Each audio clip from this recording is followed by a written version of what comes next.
Bom dia. O prazo final para que a Comissão Parlamentar de Inquérito, a CPI da Saúde, entregue o relatório final das investigações termina amanhã, quarta-feira.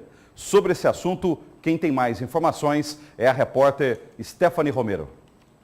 A CPI da Saúde teve 3 vertentes de investigações.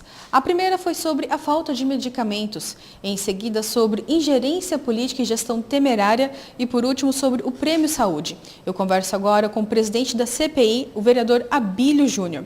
Vereador, explica para nós sobre a falta de medicamentos. Não foi por dinheiro, né? Foi falta de gestão.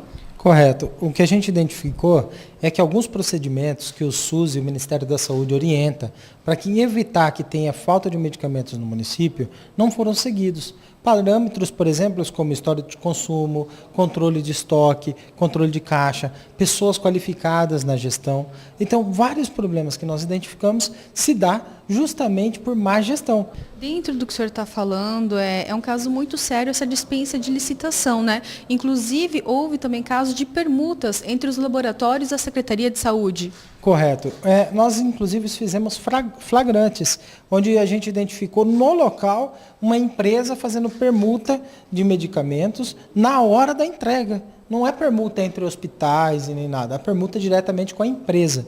Também flagramos, por exemplo, a desconformidade de alguns contratos, flagramos, por exemplo, também a orientação de pagamento fora da ordem cronológica e vários outros processos que são desrespeito à lei, a Lei 866. Uma das acusações da CPI é da gestão temerária e política, denúncias de nepotismo de pessoas também não qualificadas que estariam trabalhando na Secretaria de Saúde, ou seja, apenas um cabide de emprego sem pensar se aquela pessoa tem qualificação para estar ali no local.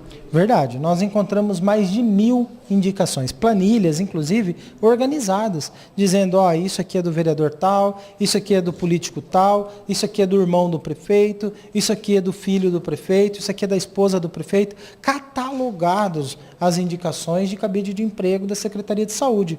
E chegamos a tal ponto que a central de distribuição de medicamentos, que é o lugar onde gerencia todos os medicamentos para distribuir para as unidades, era administrada por 2 turismólogos, ou seja, pessoas formadas em turismo, cuidando da gestão e distribuição de medicamento.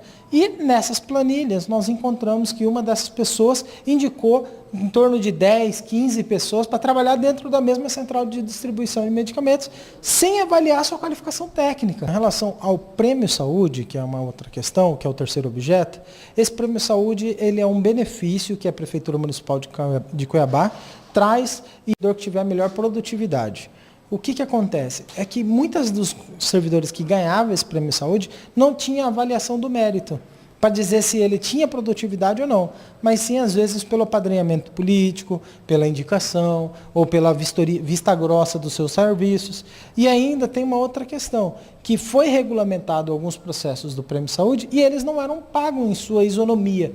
Ou seja, o servidor de um lugar ganhava bem menos do que o do outro, aquele que tinha determinado conhecido ganhava mais um pouquinho do que o outro.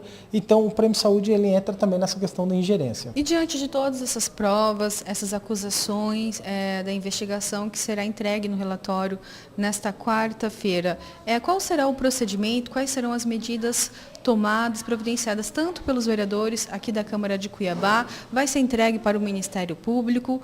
Quais serão os próximos passos? Olha, o compartilhamento com o Ministério Público, isso já é notório desde o primeiro dia da CPI, quando a gente apresentou a propositura.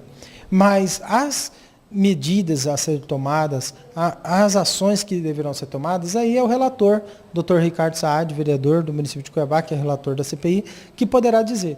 E pelo processo de sigilo, ele poderá dizer isso apenas na quarta-feira, tendo em vista que a nossa reunião foi programada para quarta-feira às 14h aqui na Câmara Municipal.